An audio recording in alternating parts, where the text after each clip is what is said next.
Shalom, shimira Uwiteka ko kaguteje intambwe nsha uyu munsi, intambwe 120 muri uyu mwaka. Ni amahirwe adasanzwe kuko wumviye abagukuriye ugakora ibyo bagutegetse gukora.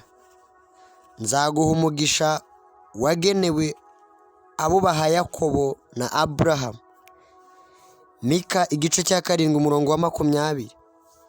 Uzakorera Yakobo iby'ukuri na Aburahamu, uzamugirira neza ibyo warahiye basogokuruza uhereye mu bihe bya kera.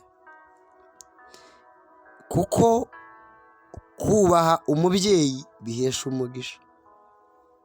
Ubwo wabikoze, Imana iguhaye umugisha. Kubaha abakuyobora bihesha umugisha. Ubwo wabikoze, Imana iguhaye umugisha.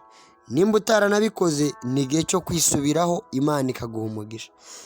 Kuko wubashye abashumba bawe bakuyobora mu itorero, bayobozi bakuyobora muri korari cyangwa no mu yindi minisiteri urimo, Imana ni ukuri igiye kubiguhera umugisha. Icyo kigiye gutuma ikuzamura kuko wumviye ibyo bakubwiye gukora. Imana igiye kubiheraho iguha umugisha. Mana nziza, uri hejuru ya byose. Mwene data yarigengesereye mu bikorwa bye, yubashye ababyeyi be, abayobozi be, bakuru b'itorero, bamuyobora muri minisiteri, aca bugufi, akurikiza ibyo ijambo ryawe rivuga. Muhe umugisha wasezeranyije kuzatanga unyuze muri Aburahamu ku bwa Isirayeli.